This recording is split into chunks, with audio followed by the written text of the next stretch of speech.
want to talk about why I believe that truly developing important habits at a young age is so much more important than developing them at a later age. And I know a lot of you guys might think that, your early years are maybe the time when you party, when you have fun. And I always wanted to think this way. I wanted to convince and gaslight myself into thinking that, yes, I'm 16, 17, 18, maybe all the way up to 22, 23. It's time to have fun. It's time to really enjoy my life. And you're not wrong, right? But I think there's one very important thing that I'm going to touch on at the very end that I've learned from going ahead and actually sacrificing the parties and all the wasted time and instant gratification to be able to develop habits at more or less an early age, or at least I feel like I'm ahead of a lot of people my age. And I'll really share what I've learned about that at the end. But I think the philosophy behind it is truly that, look, your brain is as plastic and as impressionable at a young age as it will ever be. Meaning, learning brand new things, whether it be languages or whether it be skills, whether it be anything whatsoever, it's easier. Scientifically speaking, this is not a philosophy or an opinion of someone's. This is scientifically proven to be easier when you're young. Meaning that if you're going to develop any habits that you keep with you for the rest of your life, right? The time to do it is when you're young. The time to do it is when you're as impressionable. It's a time where maybe going to the gym 5 times will develop the habit as opposed to 50 times when you're 50 or when you're 30, right? I think what you guys need to realize is if you're a young guy like watching this, you might want to subscribe to the philosophy that I'm young, I want to enjoy my life, and this is my time to live. And it's not that it isn't. It's more so a case that where do you want to be in your 30s, 40s, 50s, right? What sacrifices are you willing to make now, right? To be able to at 30, 40, 50, be where you want to be. If you develop the right habits at an early age, it will become automatic for the next 50, 60 years possibly of your life. How much of an advantage do you have, right? You don't even have to think or force yourself to be able to do the hard things that people have to motivate themselves to do, right? Think about what you're going to motivate yourself to do, which is going to be just absolute levels above what other people can do, right? Just volumes above what others can achieve. And I think, for me, some of the habits I've developed in an early age was reading, right, and learning. I love learning. I genuinely can like watch videos teaching me brand new things. Not on any subject, to be fair, it's on any subject, but when it comes down to human psychology and business and sales and fitness and sometimes like some biological science stuff, I could watch it forever, right? Just as entertainment, it's interesting to me, right? Sometimes more than some story or fairy tale. Another habit is fitness, right? At 16 years old, I remember feeling so skinny. My family would oftentimes, nothing wrong with it, I'm not even upset about it, but they would often call me Spichka, which to all the Russian people, you know what that means. That means you're a matchstick, you're a stick, you're thin, you're skinny. And that motivated me from a young age. The people who would be the most supportive of me were calling me Spichka. Maybe I was a bit skinny. Maybe I got to do something different. I had my best friend one time. I was wearing a tank top at school, and I remember he said, "Dude, you can't wear that." I said, "What? What do you mean?" He's like, "You need more muscles." And I think I was in grade 6, so that was what, like maybe, if I'm not wrong, I was like 11 years old, something like that. So from that age, I knew that I was not exactly looking the way I wanted to, and obviously I can't control myself that much. But at about 14, 15 was the first times I ever went to the gym, YMCA.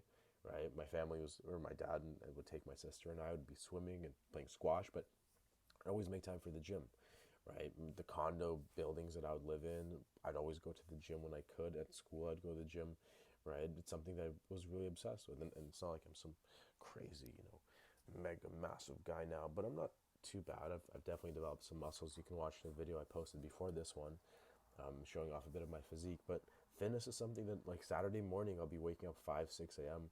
with my best friend Owen and going and running. Right, we run because it makes us feel amazing. It keeps you healthy. And it's a challenge, right? It's something that we know that there are people who it could change their lives running, and they will refuse to do it. It has little to no impact on my life right now, and yet even then I force myself to do it. See, think about it this way, right? The habits that you develop right now, they're probably not going to be life changing, right? But for someone else who refuses to develop them, it would be life changing. So when there's going to be something that is life changing and everything depends on it, you'll probably go ahead and do it. See, that's at least my philosophy. Like, if I can do something that most people find hard and it's easy for me, think about what's going to be hard for me. It's going to be impossible for others. And that's you get a competitive advantage. And in this world where it's kill or be killed, right? Where that's unfortunately how it is. I don't think it always has to be that way, but I think oftentimes it is.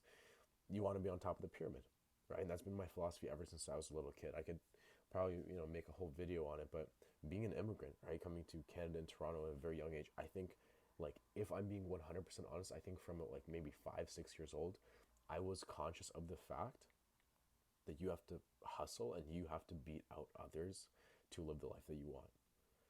I was conscious of the fact that I'm going to have to work hard for the life that I want, right? And it didn't come easy. Nothing came on a silver platter. I was extremely conscious of that from a young age.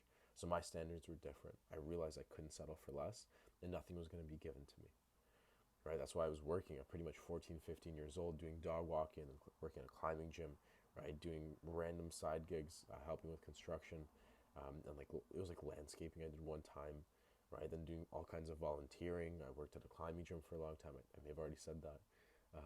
Restaurant, construction, right out of high school for 2 years in a row. Right, these kinds of habits, I think that's another one actually. So getting a job and working. Although I'm 100% in favor of entrepreneurship and developing a skill, I think one of the best things you guys can do, if someone's watching this and you're between the ages of 14 and 16, get a job. Don't even do it for the money. The money's bonus, right? You can go buy candy and this and that. I would recommend buying books if possible and developing the other habit. But the work ethic part, like just being used to clocking in, clocking out, having someone who's maybe a leader of yours, like a manager or somebody you report to, that's very healthy, right? It's very, very good, I think. Just being used to that. And the most successful people I know, I think, are the ones who had jobs from a young age, right? It was normal for them to work and have that kind of work ethic.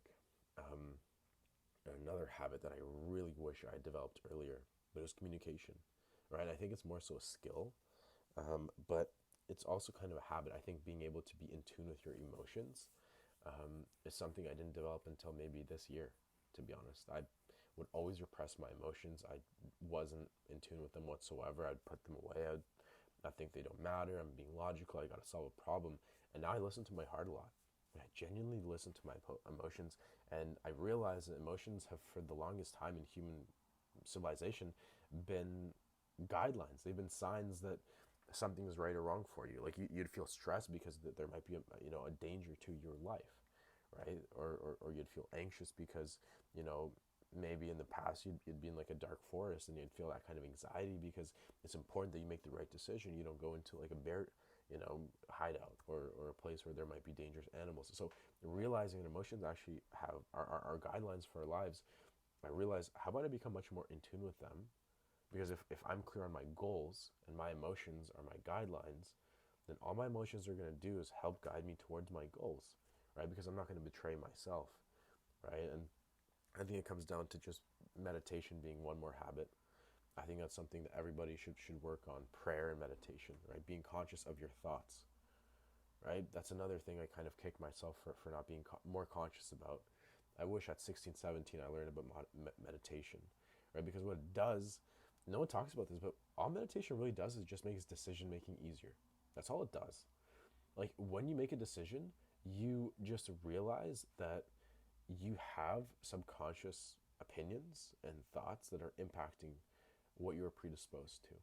Basically, if you're leaning towards one thing or another, you can be more conscious about it. And then you can make a much more educated decision. But also includes, your heart and your soul. I think you should be, making decisions with your heart. And those are some of the habits, right? And I mentioned how, what's the number one thing I've learned, by doing all this, by kind of developing habits at an early age. The most important habit that I've learned, um, is that, or excuse me, the most important thing I've learned about, learning and developing habits is that action of developing habits has to become your number one habit. You've got to get completely used to learning and unlearning bad habits, right?